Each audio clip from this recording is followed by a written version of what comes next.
మునగాకులో ఔషధ గుణాలు ఎన్నో ఉంటాయి. పూర్వకాలం నుంచి ఆయుర్వేదంలో దీన్ని వినియోగిస్తున్నారు. మునగాకులో మన శరీరానికి అవసరమైన కీలకమైన పోషకాలు ఉన్నాయని ఆధునిక వైద్య పరిశోధనలు కూడా తేల్చాయి. ఇదో సూపర్ ఫుడ్.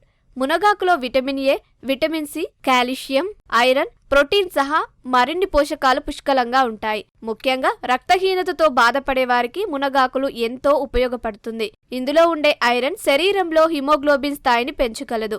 రోగ నిరోధక శక్తి పెరిగేందుకు కూడా ఈ ఆకులు ఎంతగానో సహాయపడతాయి. డయాబెటిస్ ఉన్నవారు మునగాకులను ఖచ్చితంగా తినాలని చెబుతున్నారు వైద్య నిపుణులు. బ్లడ్ షుగర్ లెవెల్స్ ను కంట్రోల్ చేసే గుణం వీటికి ఉంటుంది. కొలెస్ట్రాల్ తగ్గించి గుండె ఆరోగ్యం మెరుగ్గా ఉండేందుకు కూడా సహకరిస్తుంది. మునగాకుల్లో యాంటీ ఆక్సిడెంట్లు కూడా అధికం. అందుకే శరీరంలోని వ్యర్థ పదార్థాలను బయటికి పంపడంలోనూ తోడ్పడుతుంది. మహిళలు మునగాకును తినడం ఎంతో ముఖ్యం. ఎందుకంటే ఎముకల దృఢత్వానికి, హార్మోన్ల సమతుల్యతకు ఇది తోడ్పడుతుంది. మునగాకును కూరగా, పప్పుగా, సూప్, పొడిగా చేసి తీసుకోవచ్చు. ఎలా తిన్నా ఆరోగ్యానికి ఎంతో మేలు చేస్తుంది.